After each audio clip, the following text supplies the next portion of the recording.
The lights hit before the siren finished. Red. Blue. Red again. Marcus Reed saw them in the storefront glass first. He eased off the gas, signaled early, pulled over clean. Window down. Hands on wheel. Visible. Officer Daniel Hargrove took his time. Boots hit pavement. Hand near belt. Sunglasses hiding eyes. Step out. No reason. Just command. Marcus complied. Slow. Narrated perfect. Hargrove circled him. License. Marcus reached carefully. Hargrove studied it longer than needed. Then, turn around. Marcus did. Cold cuffs clicked. Click. Crowd gathered. Phones up. Am I under arrest? You are if I say you are. Hargrove said low. Marcus closed his eyes half a second. Officer Hargrove, he said calmly. Be very precise with what you do next. Hargrove laughed. Threat. Courtesy. The smile vanished. Marcus was guided into the cruiser. Door slammed. Hargrove addressed the crowd. Routine stop. Inside, Marcus sat upright. Breathing slow. Waiting. Because Officer Hargrove didn't know. This wasn't routine. This was a record. And records don't forget. The back seat of the cruiser smelled like heat and old plastic, like something that had absorbed too many afternoons and too many stories it wasn't allowed to tell. Marcus Reed sat upright anyway. He didn't slump, didn't lean back, didn't test the cuffs. His wrists rested where the metal had decided they belonged. The cuffs weren't tight enough to bruise yet, but they were positioned just wrong enough to remind him they could be. Every breath he took was slow on purpose. In through the nose, out through the mouth. A rhythm learned long before today. Outside, Officer Daniel Hargrove moved like a man who believed the moment belonged to him. He paced in front of the cruiser, radio clipped to shoulder, voice low but animated. Not frantic, not uncertain, comfortable. The kind of comfort that comes from knowing the system usually bends before anyone else does. Yeah. Hargrove said into the radio. Got him detained. Acting a little strange. Marcus watched the reflection of Hargrove in the tinted glass. Watched the way the officer's shoulders squared when he spoke. Watched how he glanced toward the crowd every few seconds, checking the audience. Because that's what this was now. An audience. The gas station across the street had gone quiet. Nozzles hung half forgotten. A delivery truck idled with its blinker ticking like a metronome. A woman leaned against her car with her phone held steady, elbows tucked in like she'd practiced this before. Marcus wondered, not for the first time, how many people filming had learned this habit the hard way. Officer Hargrove turned toward the cruiser and tapped the window with 2 fingers. Not hard, just enough to assert presence. Marcus looked up. You comfortable back there? Hargrove asked, loud enough for the cameras to catch. Yes, sir, Marcus replied. Hargrove smirked. Good, because this might take a while. He stepped back, raised his voice a notch. For everyone watching, this is a lawful detention. Nobody's rights are being violated. The word watching hung in the air. Marcus felt it then, the shift. Not escalation. Not yet. Something quieter. The moment where procedure stops being about safety and starts being about narrative. Hargrove walked back to his cruiser, opened the driver's side door, then paused. Looked back at Marcus. You got anything on you I should know about? He asked. No, sir.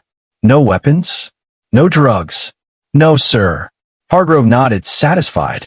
Not because he believed him, but because the question had been asked on record. He climbed into the driver's seat, left the door open, one boot still on the pavement. The radio crackled again. Marcus caught fragments. Codes. A dispatcher's voice asking for clarification. Repeating his name. Marcus Reed, the dispatcher said, careful. Too careful. Hargrove answered casually, spelling it again. He added Marcus's date of birth. His tone was light, almost bored. The weight stretched. Marcus stared straight ahead.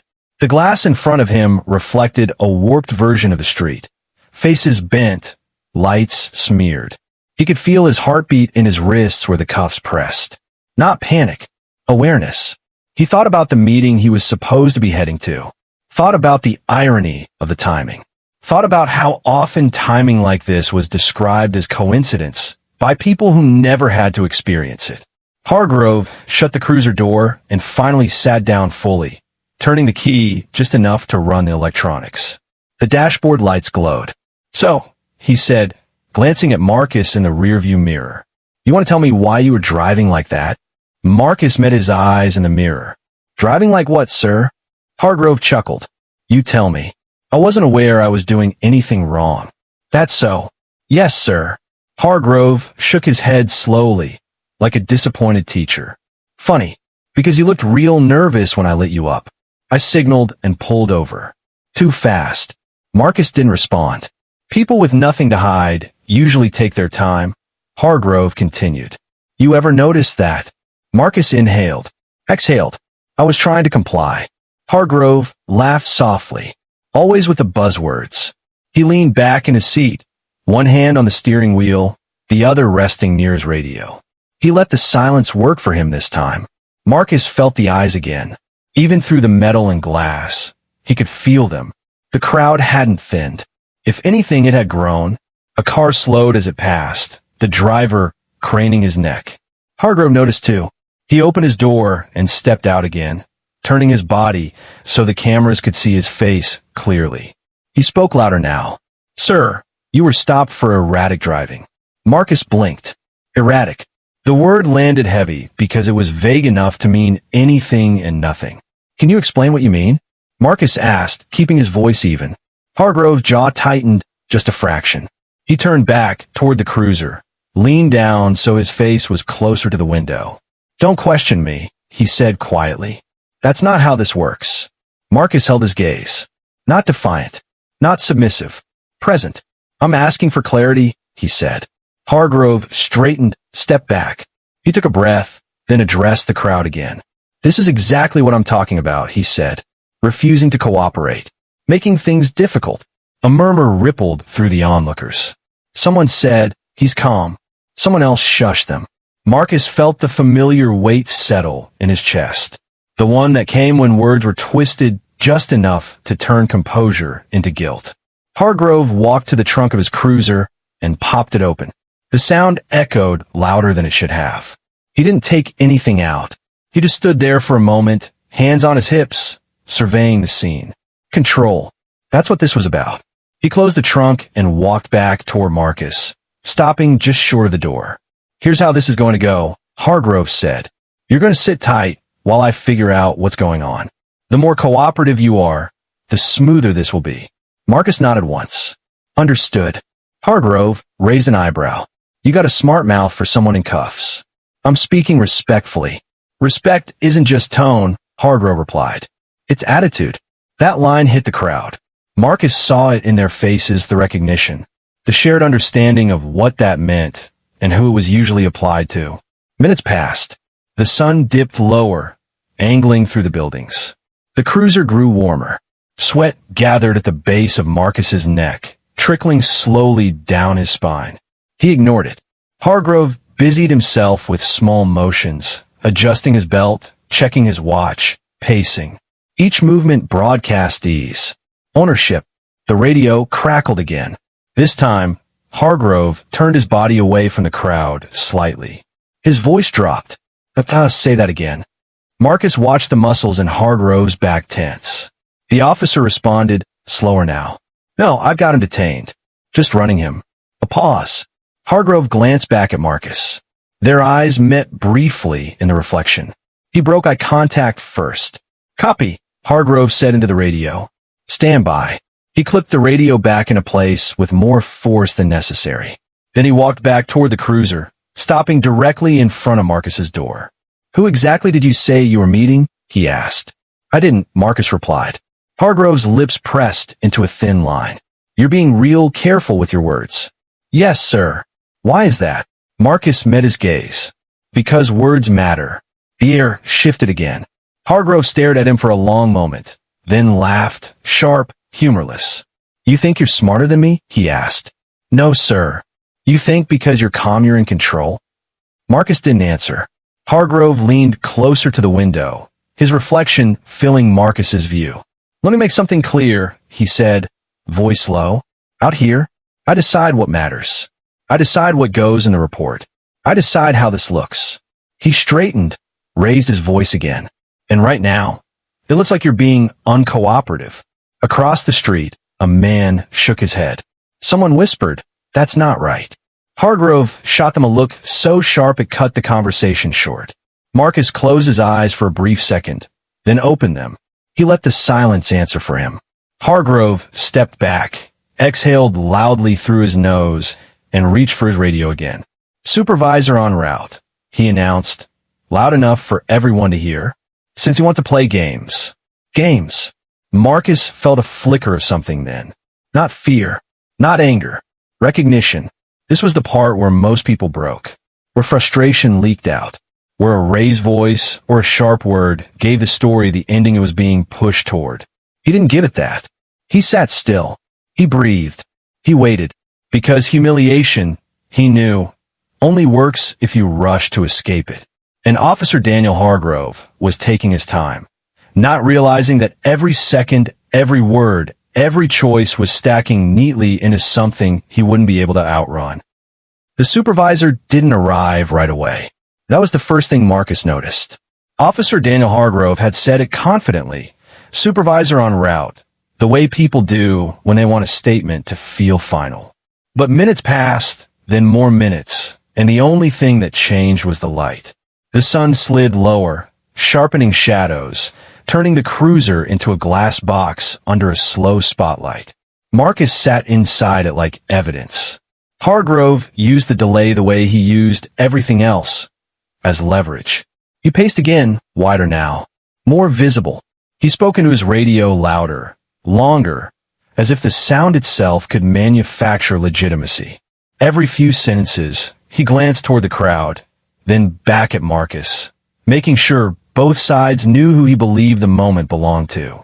"This is why we don't rush," Hargrove said to no one in particular. "You rush, you miss things." Marcus didn't respond. Silence bothered Hargrove more than questions ever could. He stopped pacing and walked back toward the cruiser, crouching slightly so his face was level with the back window. His sunglasses were still on, but Marcus could feel his eyes anyway. "You know," Hargrove said conversationally, "people who cooperate usually don't end up in cuffs." Marcus shifted his gaze to meet him through the glass. "I did cooperate." Hargrove's mouth twitched. "You complied. That's different." The distinction hung there, ugly and precise. "What's the difference?" Marcus asked. Hargrove straightened up slowly, like the question had offended him. "The difference is attitude." There was again. Attitude. The word that could mean tone, posture, existence. The word that turned calm into suspicion and restraint into arrogance. Hargrove turned toward the crowd, raised his voice. "This is exactly why this situation escalated." A woman near the sidewalk frowned.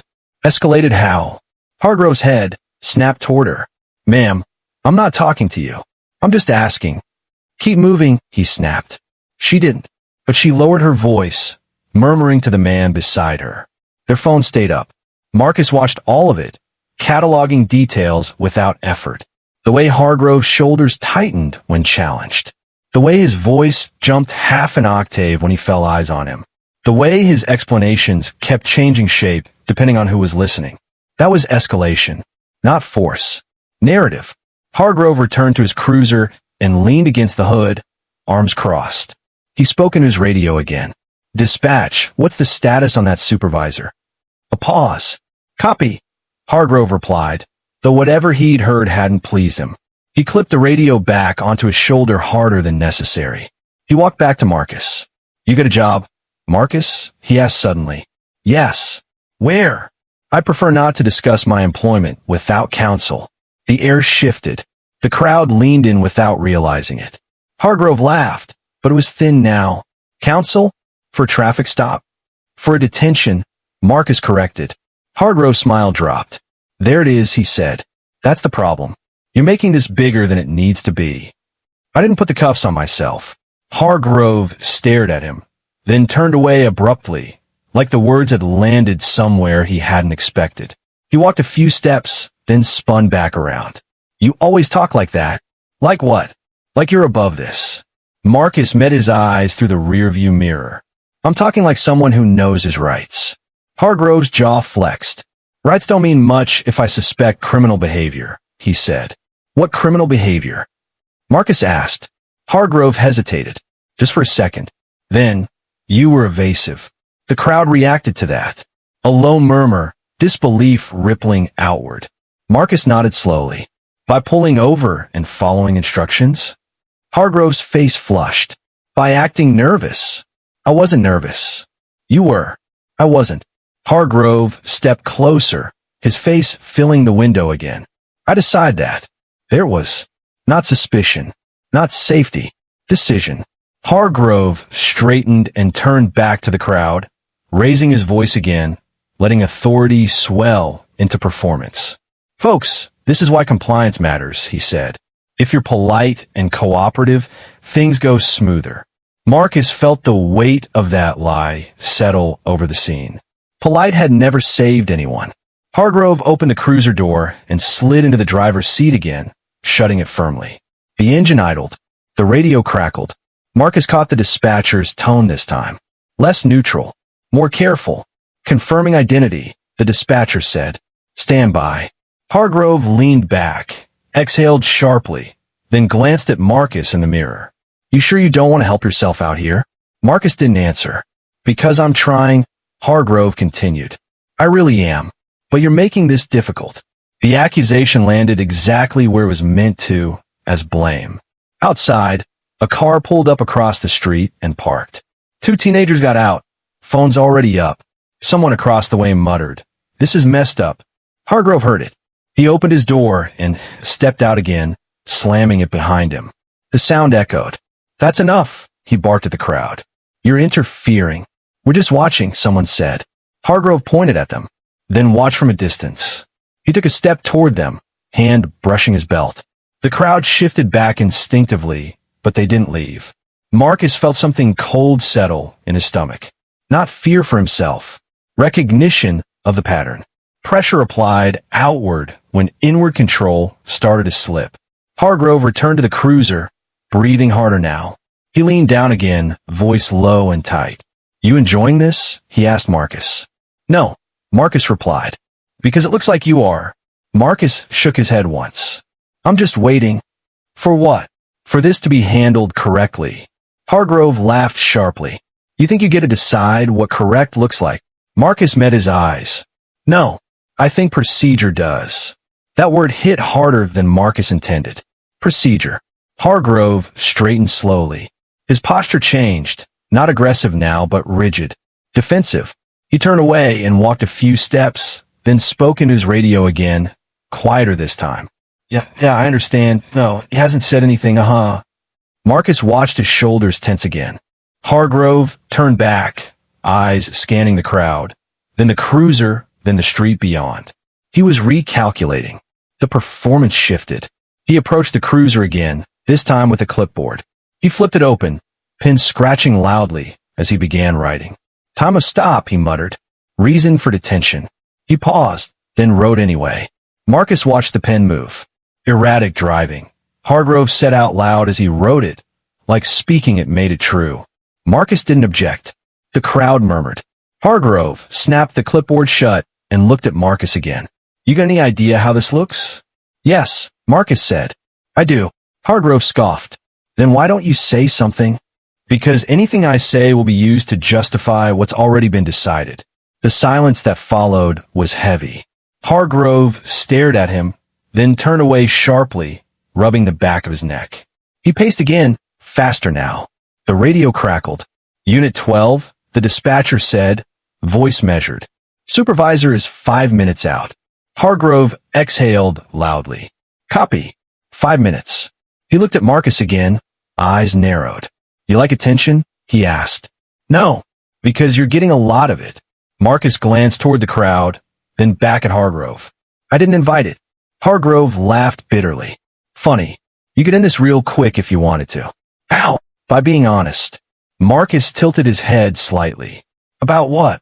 Hargrove's mouth opened, then closed. He turned away again, frustrated. The sun dipped lower still. Shadows stretched across the pavement like long fingers. The crowd didn't move. Neither did Marcus. And for the first time since the lights came on, Officer Daniel Hargrove looked unsure. Not because he'd lost control, but because he could feel it slipping. Not loudly. Not dramatically. quietly. The supervisor's ETA became a moving target. 5 minutes turned elastic the way time always does when power starts questioning itself. Officer Daniel Hargrove checked his watch twice in under a minute, then stopped checking it altogether, like pretending not to notice would make it behave. Marcus Reed noticed everything. From the back of the cruiser, the world came in fragments, reflections, shadows, sound without context. The low murmur of voices, the distant whine of traffic, the faint hiss of the cruiser's ventilation fighting a losing battle against the heat. He shifted his wrists slightly, testing nothing, adjusting everything. The cuffs clicked softly. Hargrove's head snapped up. "Don't move," he barked. Marcus stilled. I adjusted my hands. Hargrove stared at him through the mirror, then looked away as if embarrassed by how quickly he'd reacted. "Just sit tight," he muttered. Marcus did. The dispatcher's voice crackled again, clearer now, more deliberate. Unit 12, confirm spelling of the detained individual's name. Hargrove responded immediately, too quickly. He spelled it again, slower this time. "Marcus." "Reed." A pause. "Stand by," the dispatcher said. The word stand by landed differently now. Not routine, not dismissive, careful. Hargrove drummed his fingers against the steering wheel, a small, involuntary tell. He cleared his throat and spoke into the radio again, trying to reclaim the rhythm. "Anything else I should know?" Another pause. Longer. Marcus watched Hargrove's shoulders tense.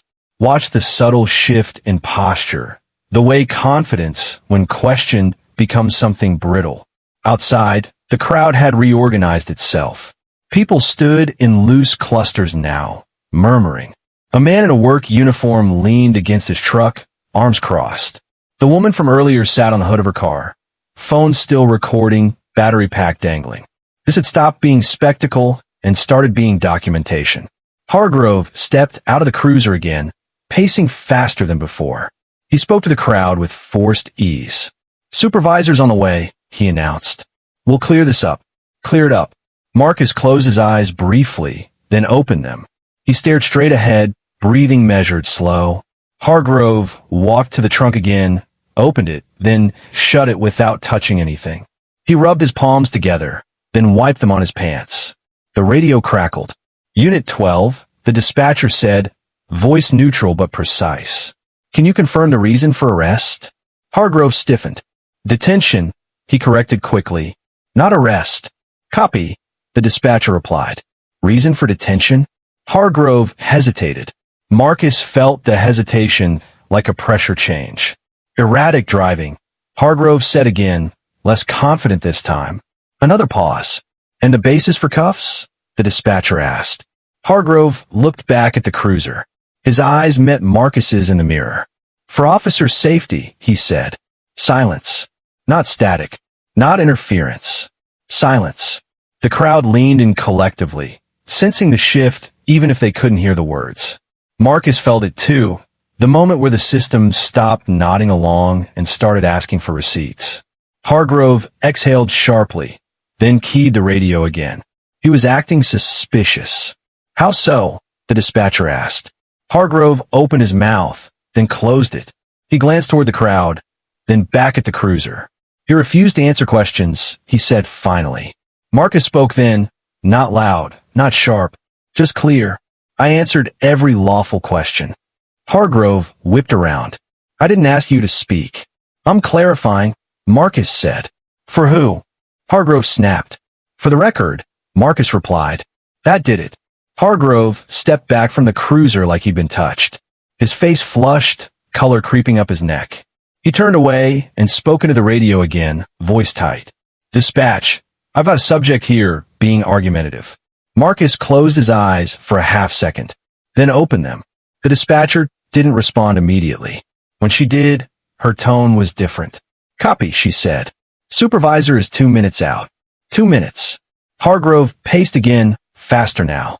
He adjusted his belt, took off his sunglasses, and wiped them on his shirt, then put them back on even though the sun was already low.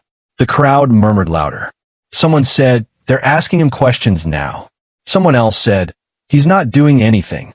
Hargrove snapped his head toward them. "Enough." But the word didn't carry the same weight anymore. Marcus felt the shift settle deeper. The pressure had moved from him to the man outside. The radio crackled again. Unit 12, the dispatcher said carefully. Confirming, does the detained individual have federal identification?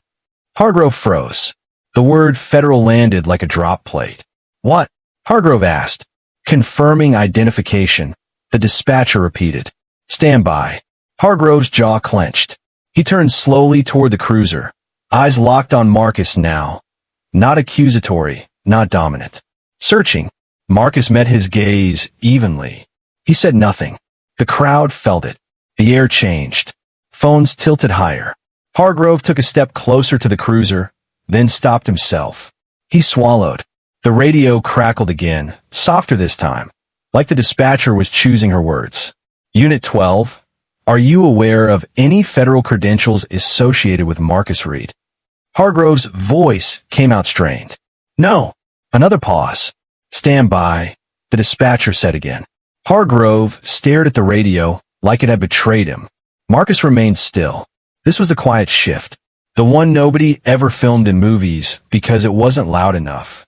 The moment where authority starts rereading its own paperwork. Hargrove stepped away from the cruiser and turned his back to the crowd, lowering his voice. Listen, he said, speaking toward the car without facing it. If there's something you want to tell me, now would be the time. Marcus's voice was calm. I advise you to be precise. Hargrove turned back sharply. You playing games with me? No, Marcus replied. I'm letting you do your job. Hargrove laughed once, sharp and humorless. You think this is funny? No. Then why aren't you helping yourself? Marcus looked at him through the glass. Because I'm not the one confused. That line hit harder than anything else had so far. Hargrove took a step back, running a hand through his hair. He looked toward the street, then back at the cruiser, then toward the sound of an approaching engine. A second cruiser pulled up behind them. The supervisor. Officer Hargrove straightened immediately, posture snapping back into place. He turned toward the arriving vehicle with visible relief. The supervisor stepped out, older, broader, eyes already scanning the scene. He took in the crowd, the phones, the cuffs, the posture of his subordinate. What's going on? The supervisor asked. Hargrove launched into his explanation quickly. Too quickly. Erratic driving, sir. Subject was evasive, refused to answer questions, became argumentative. The supervisor glanced at Marcus in the back seat, then back at Hargrove. He looks calm, the supervisor said. Hargrove bristled. That's part of it. The supervisor didn't respond to that. He stepped closer to the cruiser, crouching slightly to Marcus's level. Sir, he said, I'm Sergeant Lewis. Do you understand why you were detained? Marcus met his eyes. No, sir. Lewis studied him for a moment. Not suspicious. Evaluating. Do you have identification on you? Lewis asked. Yes, sir. Marcus said. It was provided. Lewis glanced back at Hargrove. You ran it? Yes, sir. Lewis nodded slowly. And Hargrove hesitated. Dispatch is still confirming. Lewis's eyes flicked to the radio. Right on cue, it crackled. Sergeant Lewis, the dispatcher said. We're confirming federal credentials associated with Marcus Reed. Requesting guidance. The crowd went silent. Phones didn't move. Nobody breathed. Lewis straightened slowly. He looked at Hargrove, then back at the cruiser. Federal. Lewis repeated. Hargrove's face drained of color. That's what they're saying. Lewis turned back to Marcus. His tone shifted. Not deferential, not apologetic. Careful. Sir, he said. Are you employed by a federal agency? Marcus paused just long enough to make the moment honest. Yes, he said. Lewis nodded once. Which one? Marcus met his gaze. The FBI. The word landed like gravity. The crowd reacted immediately. Gasps. Murmurs.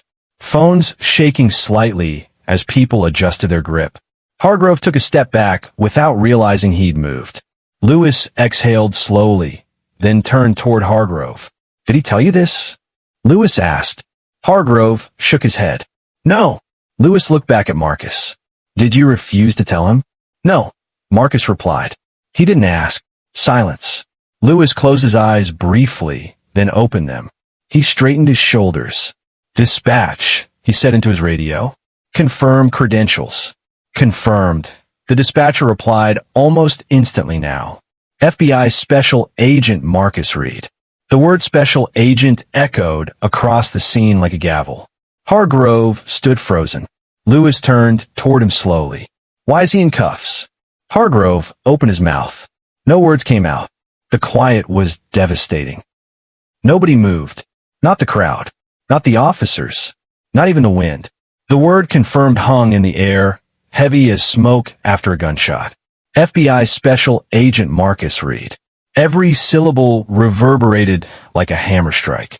The tension didn't crack the street, it compressed it. Every person watching, every phone filming, every passerby stopped. They didn't cheer. They didn't gasp. They watched. They felt authority shift its weight visibly for the first time. Hargrove froze. His hands hung at his sides like instruments he no longer recognized. His chest, that had once expanded with confidence, was now tight. His shoulders shrank, inch by inch, into a uniform that suddenly felt like a costume, a shell. The swagger, the territorial stance, had crumbled silently, almost invisibly, before everyone's eyes. Sergeant Lewis's approach was deliberate, calm, surgical. He didn't raise his voice. He didn't gesture wildly. But his presence carried the gravity of every protocol Hargrove had just ignored, every standard he had twisted to suit his ego. "Cuffs." "Now," Lewis said flatly. It wasn't loud. It didn't need to be. The words were steel. Hargrove blinked, startled by the finality of it. "Sir, I said remove the cuffs," Lewis repeated, tone unwavering, eyes steady. For the first time, Hargrove hesitated. That pause, barely a heartbeat, was the last mistake of his career. Lewis didn't flinch. He didn't need to. Authority was no longer performative. It had regained structure. Hargrove reached for the cuffs. His hands trembled slightly, betraying the facade of control.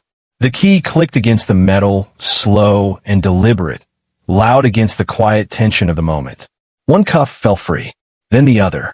Each metallic sound carried a psychological weight that words could never convey. Marcus didn't move immediately. He didn't tilt his head, didn't rub his wrists, didn't make the first step. The cuffs fell away, and he simply stood. His poise was a statement. Calm, measured, not arrogance, not defiance, just a presence that spoke louder than Hargrove ever could. Hargrove recoiled instinctively as Marcus rotated his wrists, flexing slowly. Blood returned to the skin, warmth spreading across the points where metal had pressed. The officer's fingers twitched involuntarily at the realization. The man he had treated as a suspect all afternoon had been untouchable the entire time. Marcus stepped out of the cruiser. Every movement measured precise. He didn't glance at Hargrove. He didn't acknowledge the murmurs from crowd. He was the calm at the eye of a storm Hargrove had unleashed on himself. Sergeant Lewis extended a hand. "Agent Reed," he said, polite, professional, and exact. Marcus shook it firmly, briefly. "Understand," he said. Hargrove's jaw tightened. The word alone, understand, felt like a rebuke, a quiet correction delivered without sound. Lewis turned slowly to Hargrove. "Walk me through your actions," he said. Calm, precise, nothing theatrical. The power in his voice didn't need volume. It carried the weight of procedure and accountability. Hargrove attempted to explain. "Erratic driving, sir." The subject was evasive, argumentative. Lewis held up a hand. "We've covered that. I want to know why he was cuffed." "For officer safety," Hargrove said, the words sounding hollow in the space they now occupied. Lewis nodded. "Explain the threat." The pause stretched impossibly. Hargrove's throat worked. His mouth opened, then closed. He looked at the pavement, at the cruiser, at the crowd, at the phones recording every twitch, every breath. No answer came. Marcus remained silent. Every inch of composure, every slow, deliberate breath reinforced the unspoken message. The truth will not bend to intimidation. Lewis let the silence stretch. The crowd didn't move, didn't murmur, didn't intervene. Even the air seemed to hold its breath. Finally, Lewis spoke. Hargrove, you accuse him of evasion. Of what specifically? He questioned me. Hargrove said, voice trembling slightly. Lewis tilted his head, slow, methodical, like a surgeon evaluating a patient before an incision. Questioned you? Yes, sir. And that justified cuffs? Hargrove opened his mouth. Nothing came out. Marcus didn't flinch. He didn't react. He didn't offer reprieve. The restraint he had held all afternoon now radiated outward. Unspoken, but undeniable. Lewis exhaled through his nose slowly. Officer Hargrove, do you understand how many times Agent Reed, and every federal agent, gets questioned on assignments without threat of detention or humiliation? Hargrove shook his head, slowly. Lewis's eyes didn't leave his subordinate. You just found out what the difference is. Not authority, not courage, procedure. And you misused both today. The air compressed further. Phones angled to catch Hargrove's expression. The crowd leaned subconsciously into the space, witnessing a man unravel under rules he had ignored. Lewis turned to Marcus. Agent Reed, any injuries? My wrists are sore, Marcus said simply. That's all. Lewis nodded, already calculating the documentation. We will note it in the report. The crowd murmured quietly, still watching. No one clapped. No one cheered. They simply bore witness, the weight of institutional correction heavy in the air. Lewis turned back to Hargrove. Badge and weapon. Now. Hargrove stared as if hearing a foreign language. Sir, badge and weapon. The pause stretched again. Hargrove's face was a canvas of disbelief. Slowly, mechanically, he unbuckled his holster, unclipped his badge, and extended both to Lewis. The metallic clinks echoed across the street, each note punctuated by the invisible drumbeat of consequence. Lewis took the items calm, professional. He handed them to another arriving officer for safekeeping. You are relieved of duty pending investigation, Lewis stated, voice unwavering. Hargrove's mouth opened and closed. He could not produce words. His authority had evaporated, replaced by the knowledge that every camera, every witness, every protocol he had violated would now define him publicly and internally. Marcus Reed observed silently. He didn't gloat. He didn't smile. He didn't raise his voice. His poise was final, unyielding. The same composure that Hargrove had tried to intimidate out of him was now a lesson, visible to anyone watching. Restraint speaks louder than anger. Integrity carries farther than authority. Lewis turned to the crowd. Thank you for your patience. All information will be reviewed appropriately. The crowd remained quiet, cameras still rolling, phones still recording. Everyone knew this moment would not fade quickly. Not from memory, not from news, not from protocol logs. Marcus glanced at the phones, at the crowd, at the scene. Thank you for recording, he said simply. The words carried weight beyond their brevity. Silent, direct, definitive. The act of documentation itself became part of accountability. Hargrove flinched again. The word recording reminded him that his actions were no longer private. They were evidence. Lewis signaled for Marcus to return to his vehicle. Every step Marcus took was deliberate, measured. He adjusted his jacket, smoothed his collar, climbed into his car, and closed the door. The engine turned over smoothly, serene, a stark contrast to the chaos Hargrove had manufactured. The red and blue lights reflected off buildings, fading in the distance. The world outside had witnessed authority collapse, and yet Marcus drove away without a shout, without drama, without a trace of triumphalism. Hargrove stood near the cruiser, stripped of performance, stripped of authority, surrounded by evidence, audience, and cameras. Nothing could undo the documentation now. Nothing could rewrite the procedural failure he had just lived in real time. Lewis lingered for a moment, then turned to the arriving backup, detailing incident reporting steps, protocol corrections, and internal affairs notifications. Every word, every motion was exact. There was no fanfare. There was no spectacle. Just accountability enforced through procedure and observation. Hargrove's expression fluctuated between disbelief and dawning comprehension. The crowd leaned forward, some whispering, some silently nodding. No one clapped. No one cheered. They simply absorbed the lesson. Power without restraint exposes itself, and systems exist to correct it when they are followed. Marcus exhaled slowly. Not relief. Not triumph. Recognition. The world had watched, and today, authority had been corrected. Not with theatrics, not with violence, but with clarity, restraint, and procedure. By the time Marcus pulled fully onto the street, the crowd had begun to disperse quietly. The sun had dipped below the horizon, painting long shadows across the pavement. Hargrove remained, a solitary figure among the cars, stripped of the illusions he had carried all afternoon. Marcus drove off, the city lights reflecting off the windshield. Every movement, every breath measured. Calm, controlled, as if nothing had happened, but everything had. Marcus Reed leaned back in the driver's seat of his black sedan, hands resting lightly on the wheel. Outside, the city pulsed with its usual rhythm, horns blaring in the distance, the soft hum of traffic, distant sirens, but none of it touched him. Not because he didn't hear it, but because he had already been heard, already witnessed. The moment of reckoning had passed, yet its weight lingered in the air like charged electricity, a tension that refused to dissipate. He exhaled slowly, a deliberate breath to mark the end of one chapter and the beginning of the next. Every pulse of the afternoon, the cuffs, the commands, the laughter, the murmurs, the assumptions of authority, had led here. And what mattered most was that it had been witnessed, recorded, and documented. Not revenge, not spectacle, pure, undeniable accountability. Sergeant Lewis stood nearby, finishing up the paperwork with meticulous precision. Every line he wrote, every detail recorded, ensured that Officer Daniel Hargrove's missteps would travel far beyond this street. Badge numbers logged. Body cam footage preserved. Internal affairs notified. Administrative review, suspension, training recalibration. None of it theatrical, none of it performative.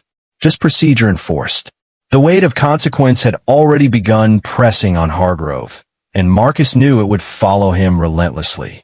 Hargrove, meanwhile, remained near the cruiser, frozen in the collapse of his own creation.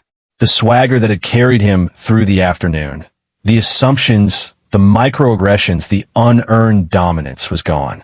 Shoulders tight, hands at his sides, every part of him shrinking into the uniform he had worn with entitlement, now heavy and foreign. The audience of witnesses, phones still raised, cameras rolling, bore witness to the complete unraveling of unchecked authority. And they would remember. Marcus did not turn a gloat. He did not raise his voice. He did not make a show of triumph. His restraint, patience, and measured composure were their own declaration. A man wronged, humiliated, and yet untouchable, not through anger, but through discipline. Every step he took toward his car was deliberate, controlled. Every motion a reminder that integrity carries weight far heavier than fear. He paused at the door, glancing back, not at Hargrove, but at the witnesses, the phones, the crowd. His acknowledgement was subtle, a brief nod, measured, deliberate, recognizing their role in this moment as witnesses and chroniclers. Not applause, not validation, documentation, presence, accountability. He opened the door, slid into the driver's seat, and closed it. The engine purred to life, a smooth, deliberate sound, a stark contrast to the chaos that had preceded it. The red and blue lights that had framed the incident reflected off surrounding buildings, fading slowly as Marcus merged back into traffic. He didn't speed away. He didn't accelerate to escape. He drove with calm purpose, knowing the lesson had already been delivered. Hargrove's authority had collapsed before everyone's eyes, silently, inevitably, irrevocably. Lewis lingered for a moment, overseeing the scene, ensuring every procedure had been followed, every detail logged.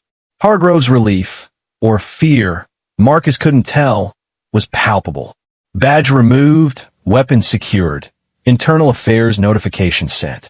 A man who had assumed power without accountability now faced the full consequence of that overreach. Every recording, every witness statement, every log of his actions would exist beyond this street, beyond today, beyond his control. Marcus exhaled again, slower this time, acknowledging that the work wasn't over. Not for the system, not for the public, and not for himself. Authority had been challenged. Power had been corrected. But the ripple would extend far beyond this single street, far beyond the officer who had underestimated him. The lesson was clear. Unchecked authority collapses under scrutiny, and restraint commands a presence louder than any badge. The crowd began to disperse gradually, murmurs passing between neighbors, witnesses, and passers-by. Some whispered incredulously, "Did you see that? He's FBI." That officer, phone still held high, capturing evidence for the digital age, ensuring the lesson would travel. No applause, no celebration, just acknowledgement, documentation, and understanding. The power of the afternoon wasn't in spectacle. It was in clarity, accountability, and the quiet collapse of assumption. Marcus adjusted his jacket, slid behind the wheel, and paused for a moment. One last glance at Hargrove, standing isolated and disarmed, every misstep now immortalized. Then he looked forward, eyes steady, breathing controlled. The city before him, endless streets stretching into the unknown, carrying him and the lesson forward. Today proved, once again, that power without restraint is fragile. Authority exercised without discipline, without adherence to procedure, and without acknowledgement of human rights is a liability, not a strength.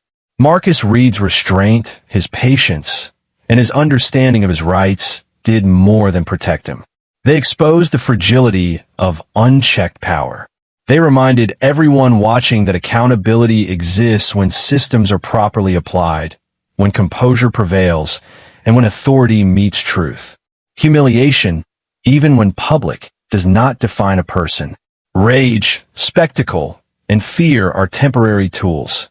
Integrity, clarity, and patience are permanent.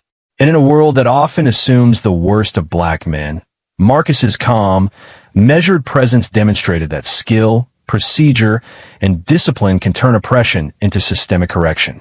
Every detail of today, from cuffs to cameras, from whispers to murmurs, from red and blue lights to fading sirens, serves as a blueprint for accountability. Authority without humility collapses. Discipline and truth endure. If Marcus Reed's story resonated with you, acknowledge the strength of composure and integrity. Like this video to honor black voices standing resilient, strategic, and unyielding in the face of injustice.